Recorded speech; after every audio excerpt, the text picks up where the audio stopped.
How are you this day? It's good to see you. To those of you who are online, welcome. We are happy to have you here. My name is LaVon Hardison, and I am the guest musician today. And we also have another musical guest. Sean Schroegel is filling in for Jake this week, along with our wonderful CSL house band. So we're going to start off with a song called Reflections. It's written by a friend of mine, Brent Pendleton. And sing this for yourself, please.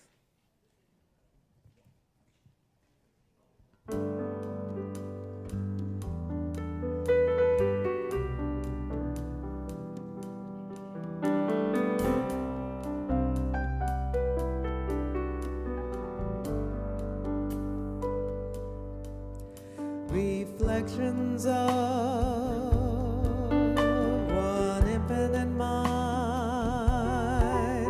and the power for good in the knowledge of the truth, connected in this circle of light where the spark of the soul meets the wisdom of the stars. God is in, through, all around us. God is in, through, all around us. God is in, through, all around us. One universal mind.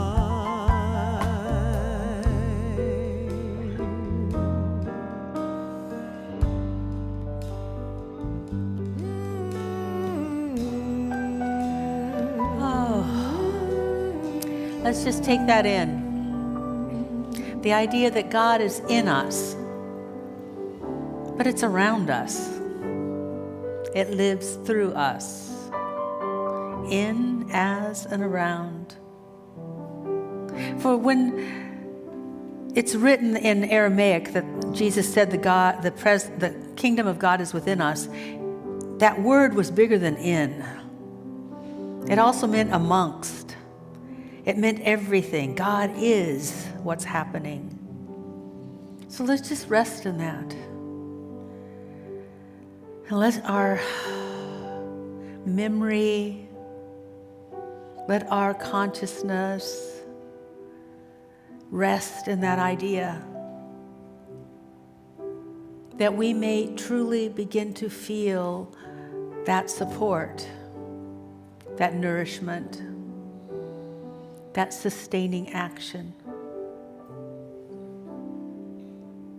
and to allow ourselves to lean in and receive. So I speak my word of blessing that today we receive what we need to receive. We receive the inspiration, the encouragement, the empowerment, the reminder of what's necessary for us today. And in that conscious awareness of receiving, we can just relax, knowing that what is ours will come to us. Whether it's a message or a memory, whether it's an idea that is like totally out there. We can't imagine we'd ever think that thought before. We let all of that be as we receive and grow in our awareness that if God is good, then so are we. And so it is.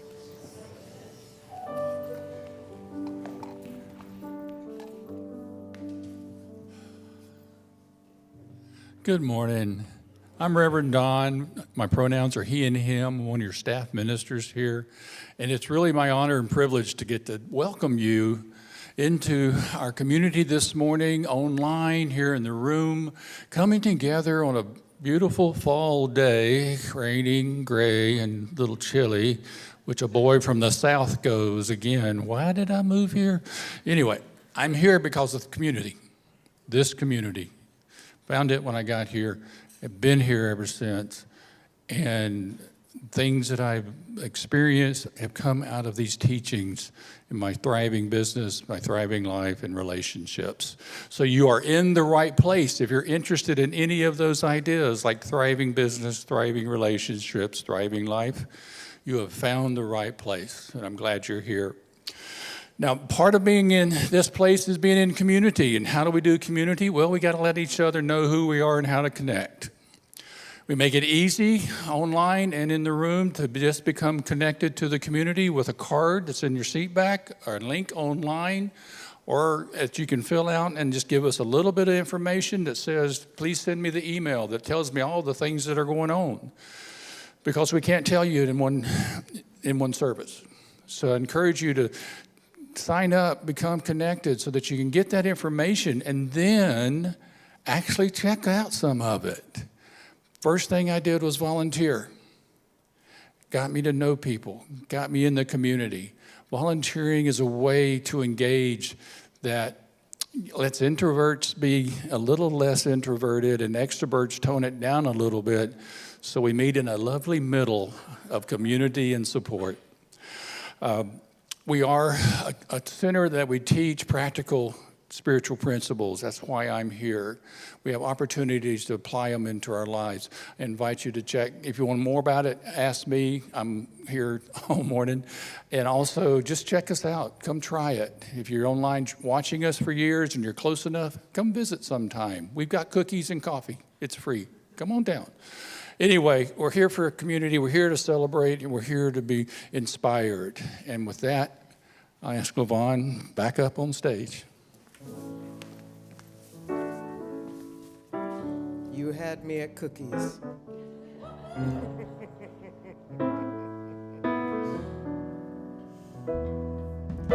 I am worthy and valuable just because I am.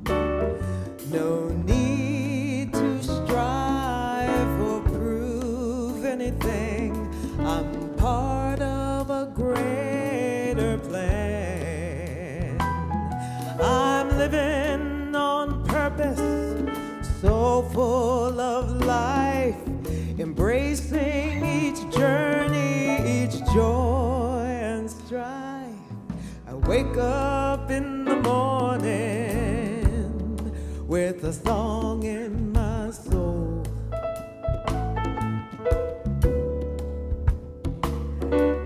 Aligned with Spirit's wisdom, I'm forever whole.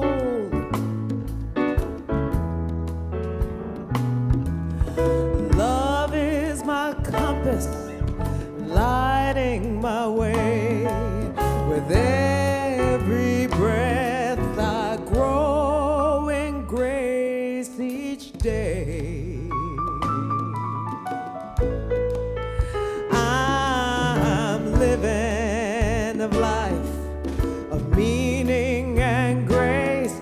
My awareness expands as I grow in this space. With faith as my guide and inspiration set free, I'm becoming the highest expression of me.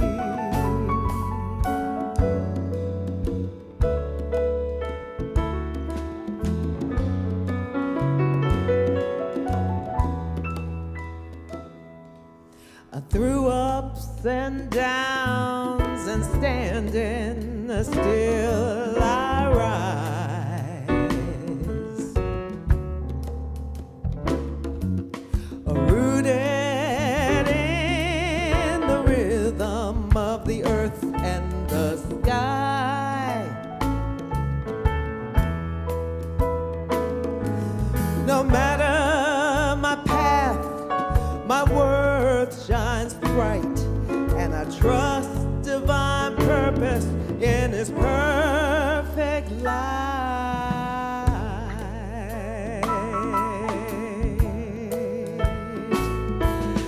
Gratitude's my teacher, compassion is my song. I embrace my power where I truly belong. Every thought and every action is rooted deep in peace, and my heart opens wider as my fears release.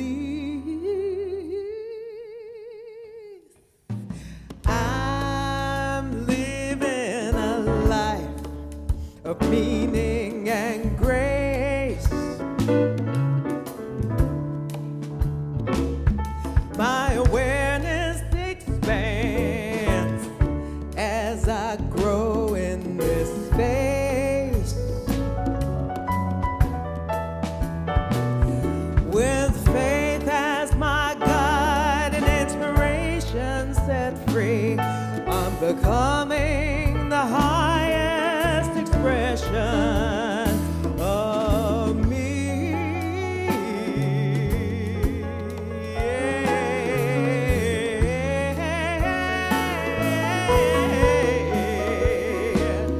With faith as my guide and inspiration set free, I'm becoming the highest expression of me.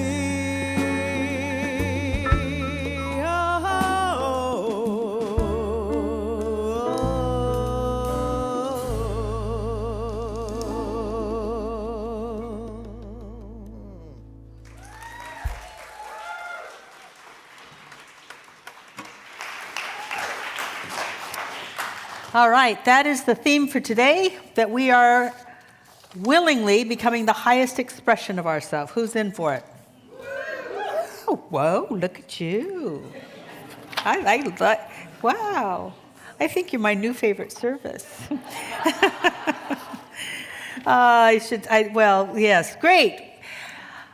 And it's called becoming. Becoming. It's a great word. I'm going to talk more about that later.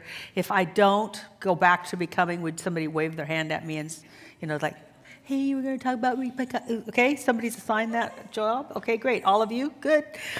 Because I have to shift gears, and I want to introduce to you two wonderful people. I've loved them before, and I love them even more now.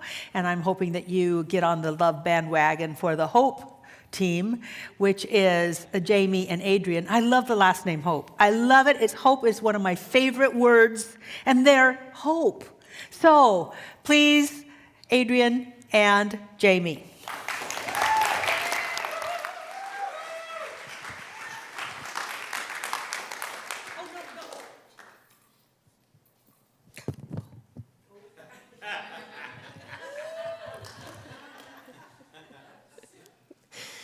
Hi, my name is Jamie, or James, and I'm trying on the they, them pronouns recently, but I'll answer to any. I am a micronutrient geek, business owner, and single mom. I'm Adrienne. My pronouns are she, they. I'm 15. I swim competitively in the fly, and I play cello in my school orchestra. And we are the Hopes. Life and science actually forced me to come to CSL because I was not thriving and I was in significant pain, emotional, physical, and mental. I had spent many unsuccessful decades trying to solve this pain on my own. You see, I grew up in an ultra-conservative, religious environment. Many would call it a cult. And the blueprint I learned was twofold. I was in sin, and I, in order to ensure salvation, needed to atone for simply being. Secondly, I must do everything on my own to ensure that salvation. And this isolation would keep me from falling prey to other humans who might taint my thinking or my behavior or pull me off track with their extreme ideas. Over the decades of self-isolation, I have discovered 10,000 ways to succeed on my own. And yet I still had pain. It was that pain which forced me to try something completely out of my element. Because of all things, I read that research was proving people who laugh, people who are a part of community, and people who have loving humans in their lives actually live longer. And I needed this. But how and where was I going to be able to do this alone? Find belonging. My childhood trauma backdrop made trying out CSL really hard for me. And so I made a deal with myself. I determined that if I ever felt bad about myself after coming to a service, or if I ever walked out of the building feeling guilty, then I would never, ever return. It's been over 3 years now since I made that deal with myself.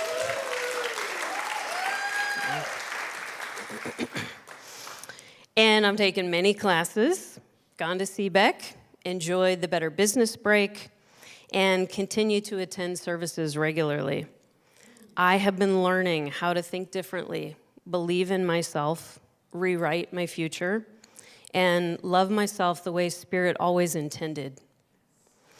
I'm warming up to belonging just as I am for the first time in my life, and that feels pretty radical.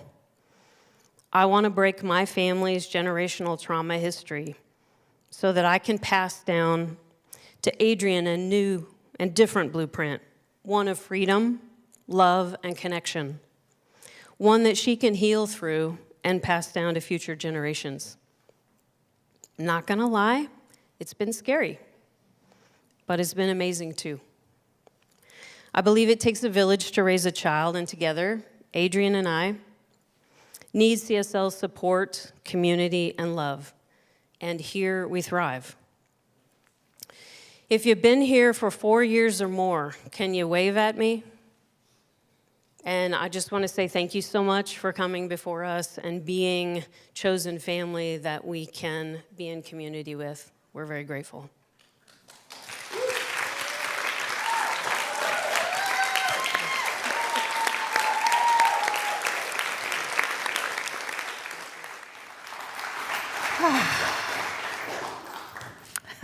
Well, I think this was only a 1 tissue. First service was a 3 tissue.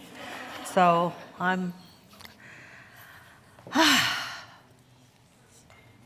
love this idea of community. And so I'm so grateful that you mentioned it. And I will look for my slip of paper where I talk about community once again.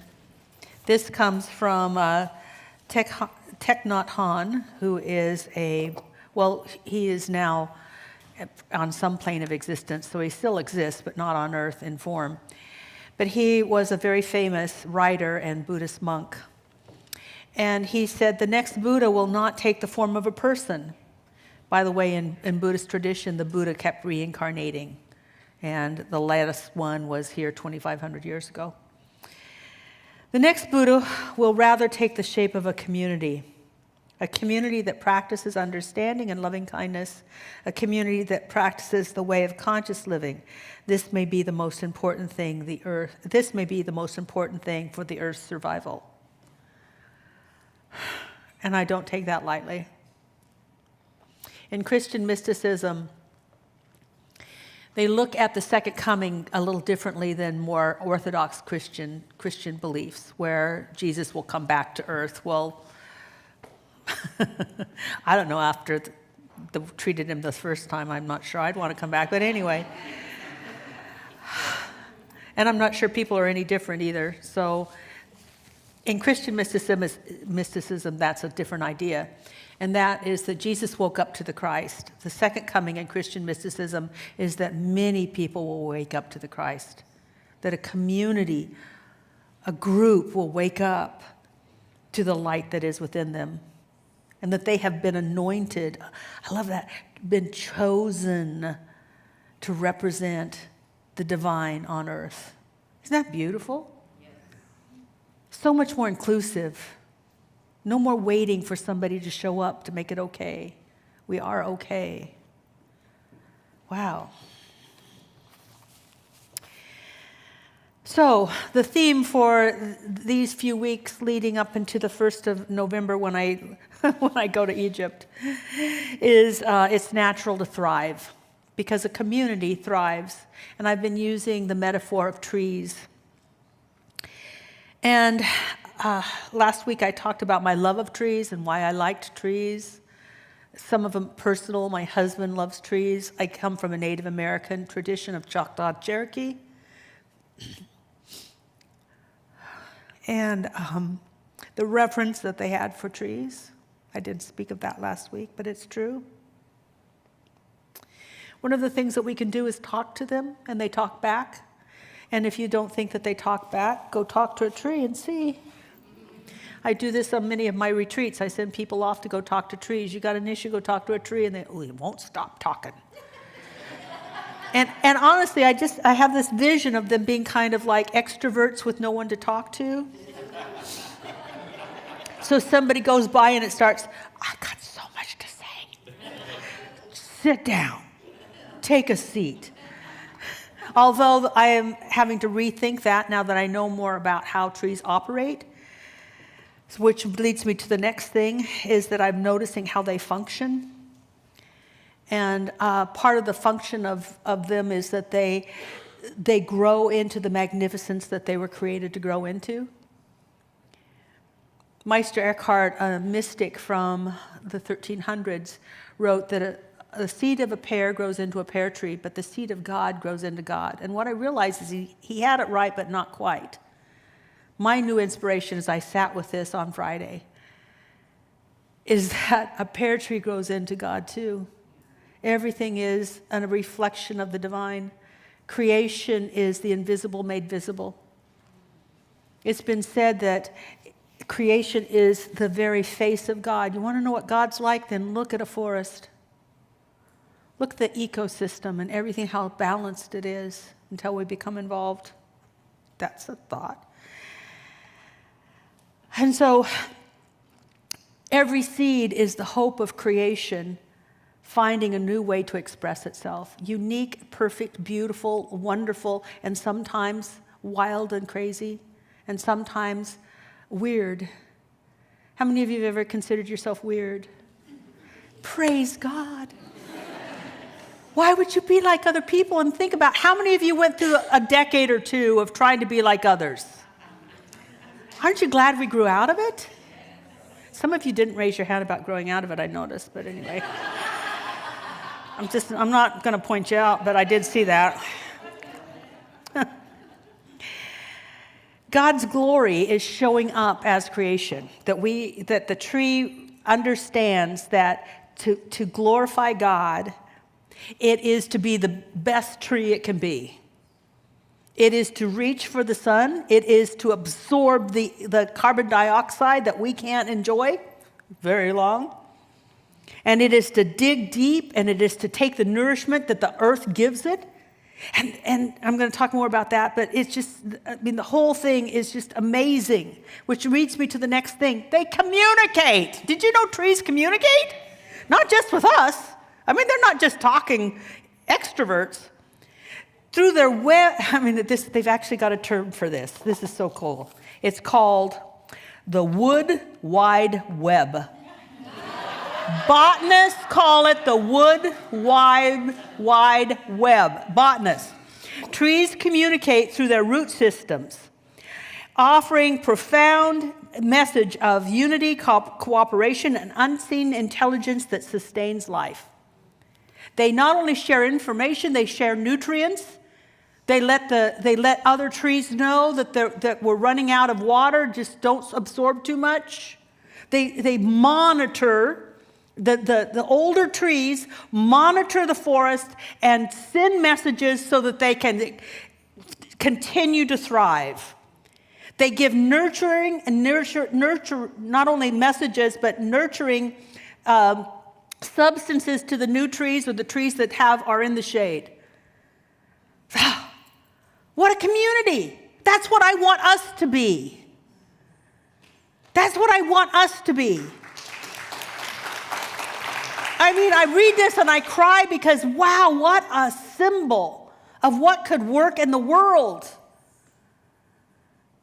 And I would love for us to be the petri dish to prove it so that others can see that it works. I'm not saying that we're going to be better than any other forest, but we could be a forest that nurtures people.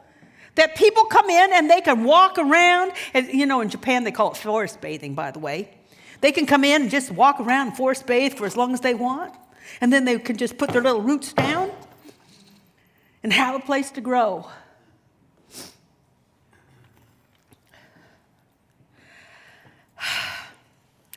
This whole thing about the Wood Wide Web, I just can't.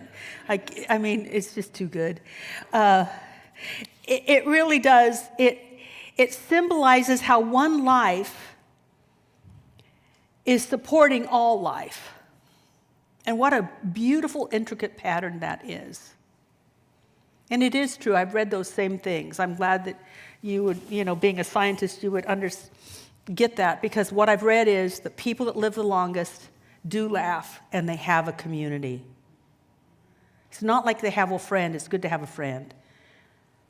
It's good to have a friend to call.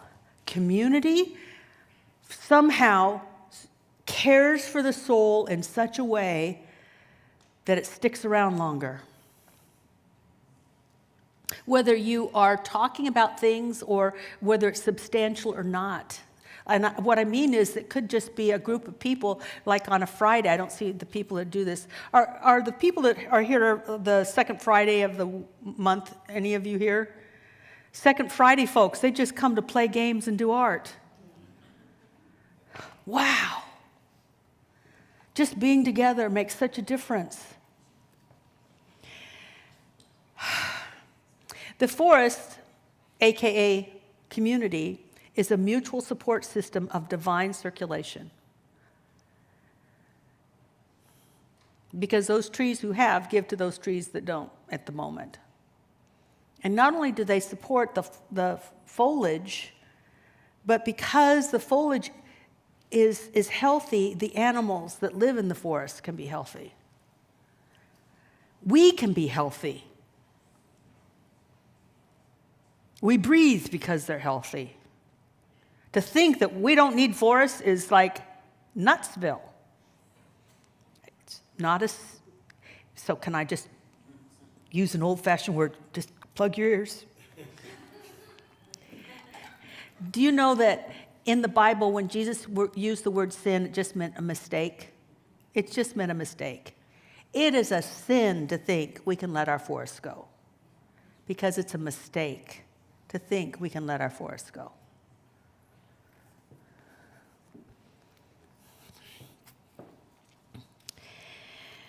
There is wisdom in the interdependence of a forest.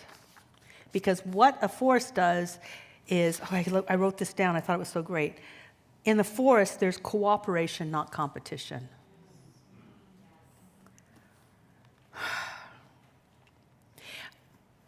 is Uncle Jack here? No. Oh, there you are. Uncle Jack wanted me to mention something. So I'm inserting this into my talk today because I listen to the elders. You know, he would be known as the grandfather cedar in Native American culture for this region. And he said, remember when 2000, you said like, no, I don't remember the talk I gave in 2000. But anyway, I'm sorry, I'm good, but I'm not that good. Anyway, he said, in the year 2000, you spoke about this century being the century where we move into a new age. And I honestly see why we must do it. There was the agricultural age. There was the industrial age.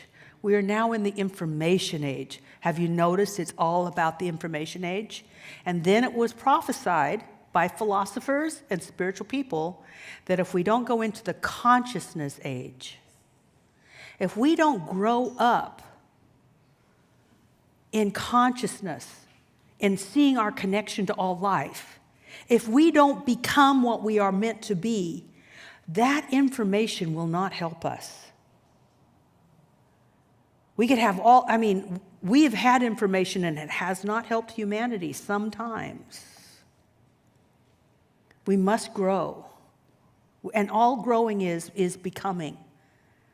I love this, and if you've got one of these, you might use it as a marker, a book marker like I do, because I love this symbol of the tree and the light coming out. So the tree is alive. It is the glory of God. And it says, deeply rooted, I want to be deeply rooted. I want to root myself in God's presence. I want to have faith in what God's doing. I want to have faith in God's support. I want to have faith in it. I want to be so rooted that something happens and I am not swayed. Well, I can sway, but I'm not going to fall down. And then it says, always becoming, which is also true. And then it says transformation happens here. I'm not so sure anymore that transformation happens here. What I think what happens here is we become what we were meant to be. That God seed that is unique like us becomes what we're supposed to be. I'm looking at Rose Loper right now, and she has been my mentor. I mean, she didn't even know she was my mentor. She's been my idol and mentor for so long because she followed what was planted in her. At a time when women were only doing certain jobs, she decided, I'll be a pilot. She decided that she'd be a general. She decided she'd work for Boeing as a test pilot. She decided she made her own way because what she listened to, what is in her heart, and she said yes to it. And how many of us hear it, but we go, I don't know. That's the little tree in the shade. And luckily we have people like Jack and Rose who rise up and are who they're supposed to be. And then they give us the faith to be what we're supposed to be.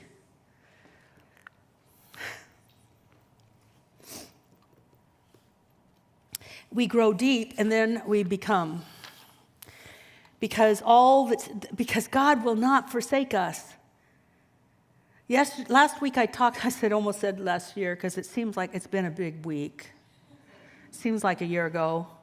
I talked about hope. Hope is not planted in our heart, and then we're left on our own. Spirit doesn't do that. That would be mean and cruel. And God's not mean and cruel. My God's not mean and cruel. If there is a hope, there is the ability and the power and the support to let that hope come about and be made real. It takes faith, and that's today I want to talk about faith and how to build that faith, develop that faith, encourage that faith, act on that faith. Number one, let others inspire you. Let Jamie inspire you. Let Karen Schiller inspire you. My goodness, $300,000 in debt? I mean, I was upset when I had $10,000. And out of it, and now wanting to teach about it? Let people inspire you.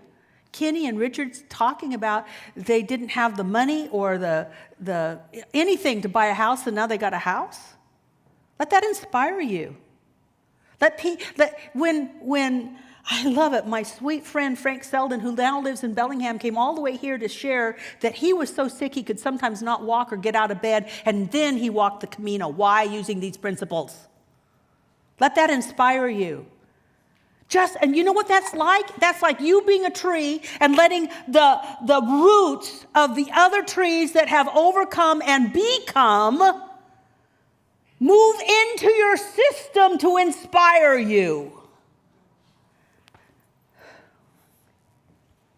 It's all around. That's what a community does. We want your stories. I mean, I got my stories, but they're boring after a while. But I got a million of them, no. So we let people inspire us. Then, I got to keep my notes. Who knows what I was supposed to talk about? Let's try to get back to my notes. We let other people carry us. Those are the people who will pray for us. Because I've got to admit, there are things that seem like I pray and I have demonstrations. I pray, I have a manifestation, and there are times that it doesn't happen. I'm really willing to lean on other people. I encourage you to do the same. We're going to have a song in a moment, and it's one of my favorite songs. It makes me cry every time. So, I'm going to tell you, and you're going to cry twice, okay? So, and it's about, when you're down and tired, we will rise up. You know what that is? That is the most profound experience. When somebody comes to me and I'm not in a good mood and I'm having my own stuff go on, and someone asks me for prayer, something rises up in me, and I am no longer the effect of my life, and something speaks through me. One of the best things that you can do is let another person pray for you, because to do so, they must rise up. And that's an exquisite experience. I'm surprised that we don't fill this whole front thing with just prayers, just people praying, asking for assistance, because sometimes it is heavy. Sometimes it does seem overwhelming. And God says, next. No, it actually says, hold my beer.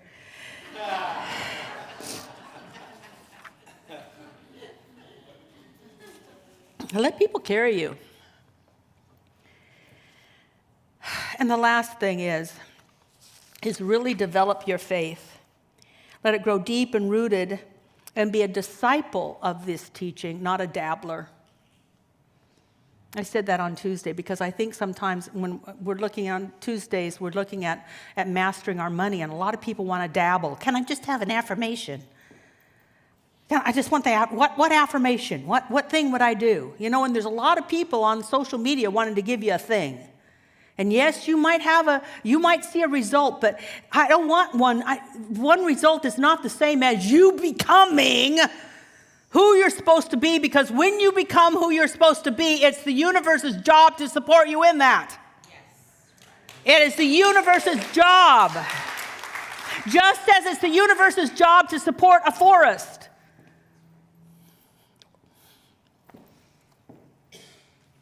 We start to have to go deep and believe in that, and to test it.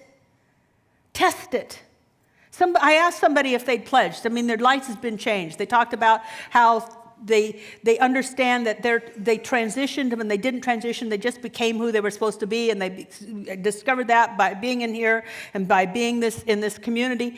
And I said, well, did you pledge? Did you make an intentional gift? And they said, no, because I don't know what my finances are. And I said, well, can you do $5 a week?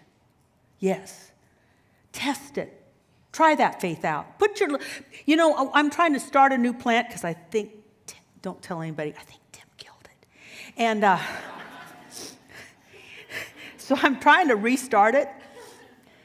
And there's just little teeny tiny little things coming out of the bottom that I think will eventually be roots. That's, if you've got that much faith planted in God, do something. Too many of us wait for the right condition.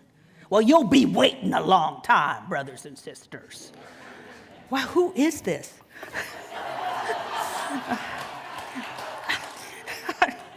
Jamie. You're going to leave here afraid. Don't dabble. Try. And feed yourself healthy ideas that support the growth and development that you want. Take in those ideas and build your faith that way. And I also want to say, no matter how much faith you think you have, you don't have as much faith as you could have. I don't think there's any end to faith, just like I don't think that there's any end to your expression. I thought I had faith until I listened to something that Jerry Hudson sent me, and it is a YouTube recording of Florence Shin, well, because I can't remember the middle name, just blasting with such faith in what she was saying. I thought, whoa, I used to think I was like an 8 on the 1 to 10 faith level, and I'm a 4. But I can grow into an 8. Wherever you are, bless it and grow it. Grow it. And sometimes you have to try things out.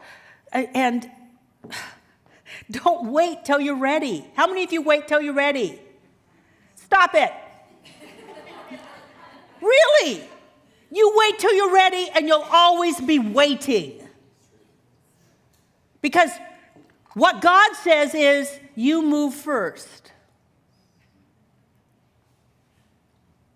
I don't think my mentor / idol, Rose Loper, waited till she was ready. I think she just moved. Didn't she? What really happened? The universe gave me doors of opportunity. I opened the door, stepped through, and do the work. Okay, so what she said is, for those of you online, is that the universe gave her doors of opportunity. She opened the doors, stepped through, and did the work. So just honestly. But here's the thing. The reason she could recognize the doors is because she already had big goals. Those are the doors of opportunity. So, back to community. I'm asking you to be a part of this community. I've just been listening, and the whole talk is working me. Because I want this community to be so strong that when I leave, you will call to yourself a very strong, deep, centered leader. No, I love it. Everybody's. It's going to happen sometime. I'm not giving you my notice. Stop it. No. This is not the talk. This is prelude to the talk. Because it's going to happen sometime. I'm already thinking about buying another horse. I mean, it's like, how would I have time to have 2 show horses? I mean, does that make any sense? But you know what? I want this community to be so strong. What is true right now is that we have some mighty cedars in our midst that give a lot, like 80% of what it takes. And what I want is some of the ones that are planted to grow into cedars. I'd love for you, if you've been, what would we call it? Forest walking, like the Japanese talk about. If you've been walking and you're here, great, we're always here for you. But I'd like some people that say, I'm in. I want to be a part of this place.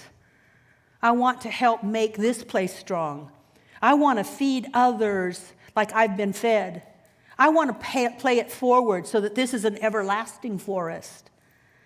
And that there's the depth of spirit in here that people come in and feel different. How many of you have come in at least once and left feeling better? That's the power of community. It's the power of community. I truly encourage you to talk to me if you'd want to be a member, and I encourage you to fill this out. That woman that I talked to today was, I can't fill this out. I don't know what I am. I don't know how stable it's going to be. Can you do $5 a week? Yes.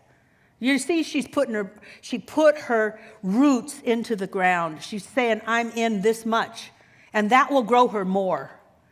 And I'm saying this because, frankly, I've been timid in the past. I'm growing up. A community is self-sustaining. And for us to think that somehow this is supported by anybody but you is like crazy making. It's supported by you. If you gain, please contribute, because that's what's going to keep us providing this kind of spiritual message. It's really easy. And do it to the degree that feels good to you. Don't give till it hurts. Nobody teaches that, give till it hurts. That's a bunch of stuff. But give because it feels good. Support because you've been supported. And you want others to feel that as well. That's my message. Hope you like it. Talk to you next week. Bye.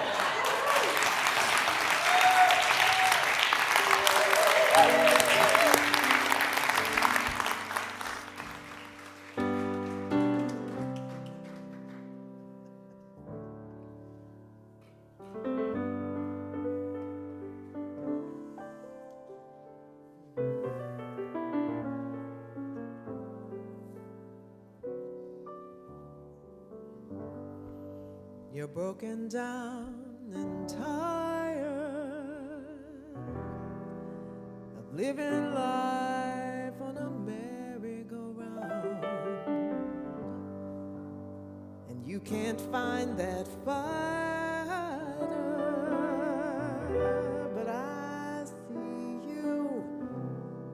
We're gonna walk it out and move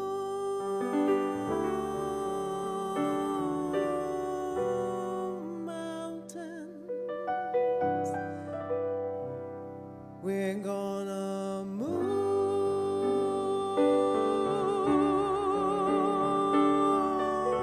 mountains, and I'll rise up, rise like the day. I'll rise up, rise unafraid, and I'll rise up, and I'll do it 1,000 times again. Rise up, high as the waves, and I'll rise up, rise unafraid. I'll rise up, and I'll do it again and again and again and again for you, for you, for you.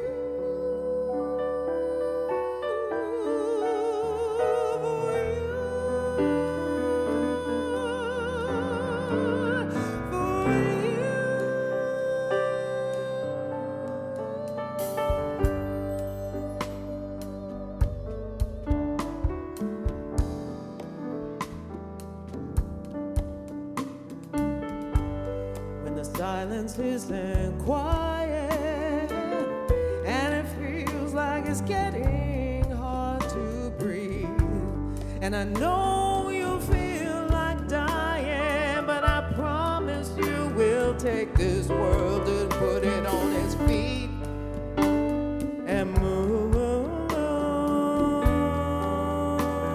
mountains. We're gonna move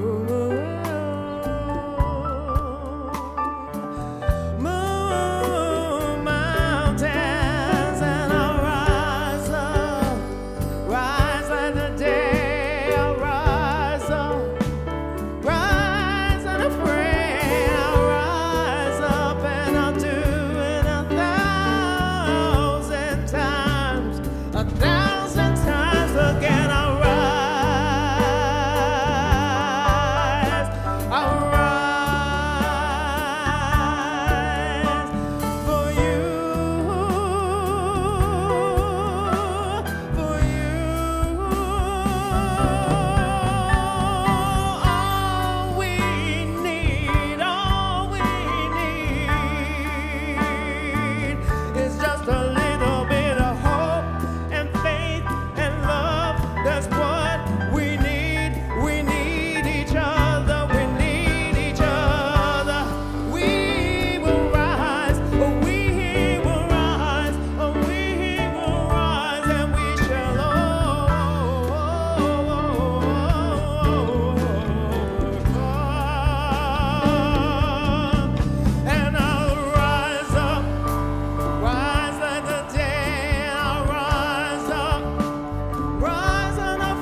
Okay, I didn't do a prayer, but the Holy Spirit's in the house, so why don't we just take advantage of it?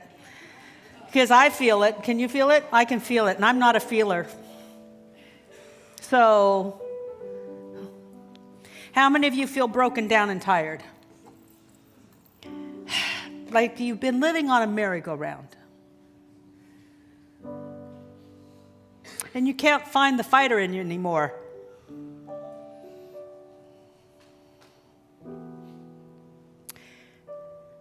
It's time to rise up. But here's the deal. You know what happens when you really rise up? It's not like you pull yourself up by your bootstraps. No, no, no. You rise because you're lifted. That's what prayer is. It's about, you know what? My life is unmanageable. And you let yourself be lifted. So imagine right now that there is something within you that has always been in you, and it's rising up. It's rising up. And it will give you a different perspective. And that perspective becomes consciousness, and consciousness becomes cause. Because so many times we tell the story about how hard it is. And we tell the story about the mountain. And it may be true. No, it's a fact. But it's not true. And truth heals. So if you want, imagine yourself being just lifted in consciousness into another way of seeing it. And let God do the moving the mountains. Let God do the heavy lifting. Let God reveal a different scenario. Let God reveal a different interpretation. Let God reveal a different outcome. And claim that. Because it is God's good pleasure to lift you into the kingdom of awareness. And so it is.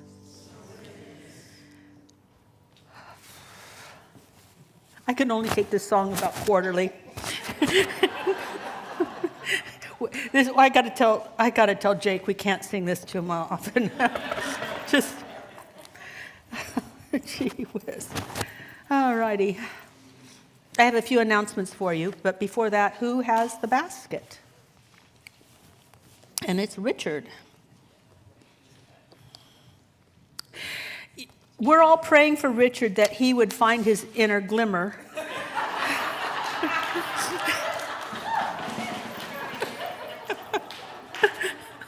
And Vicki is going to bless everyone that comes forward with an offering, because why not be blessed? I want to show you right now something that I think is incredibly important. Speaking of forests, we are promoting. We don't get any money out of this. There's no kickback for us, but we're promoting the movie "The Man Who Would Save the World?" ? He was called by the indigenous tribes that don't even speak to each other. Collectively, they called this person to save the Amazon, which has been called one of the lungs of the earth. We got to take care of the Amazon, but that's not it. It's just the mysticalness of it, which, having worked with two shamans, one in Ecuador and one in Peru. Well, I guess more than two shamans, but two that stand out. They know things. You know how they know things? The earth tells them things. It's pretty amazing. So I would love for you to not only buy a ticket, and there's a QR code for this. We're not selling them, but to buy tickets, but invite others. People, I think we need to get conscious of what we really can do to shift what's happening on our Mother Earth. So, yay for this. That's my plug for that. And it's QR code time. Does it make sense? Yes. For those of you online, in Olympia, I know people watch from all over. Make it a trip to Seattle, go out to dinner, and go to this movie. Well, it's going to be shown at Town Hall. So it's about 800 people. And I'd love for you to be there. And they've asked me to be a part of the panel afterwards. All I can talk about is cedars at my place, but All right, so that's that. Also, on Tuesday, October 21st, we are having our next Beyond Limits class. It is the gateway. It is the gateway class to all that we provide. It's the gateway class to a lot of other classes. If you want to travel with me ever, if you go to some of our retreats, it is the foundation. Because I kind of go off in all sorts of directions, and some of you might go, and what do they really teach? We'll teach, there are certain principles, and it's been Jamie approved. Yes, Jamie approved. She took the class, and she lived to tell the tale. So I encourage you to sign up for Beyond Limits because it really will I think it will change your life. And the next thing is I'd like you to think about CBEC because there's something about community, playing, worshiping, being, eating, or just doing nothing together. That is a really fabulous experience. And the dates are up there, August 16th through the 22nd. So it's a New Thought camp, and if you had bad experiences with the other camps, it's not like that. No. So anyone that's gone before, would you raise your hand? Would you promote it? Would you think it's a good thing? Everybody, yeah. So good response. Thank you very much. Those are all of my announcements. Now I'd love for you to check in. What is yours to give? What have you received? And what does the Spirit say? Let's give this today. And when it says let's, it's because the higher self and the perhaps more timid self have a conversation. But the higher self always leads us into faithful discipleship, to be disciplined in what we do. Not to prove ourselves, but because we are ourselves. So bless your gift. Bless it, bless it, bless it, because your blessing is so important. The gift is important. Yeah, that turns on the lights and pays for staff, but the blessing is what stays in the room. Yippee-ki-yay. And so it is. And also, we do this little ceremony where you come forward and put your gift in the basket. And also, I found out that we still have some bulbs left. So if you were here or not here last week and didn't get a bulb, please go pick one up. Love you, bless you, plant a bulb, create beauty.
Thank you.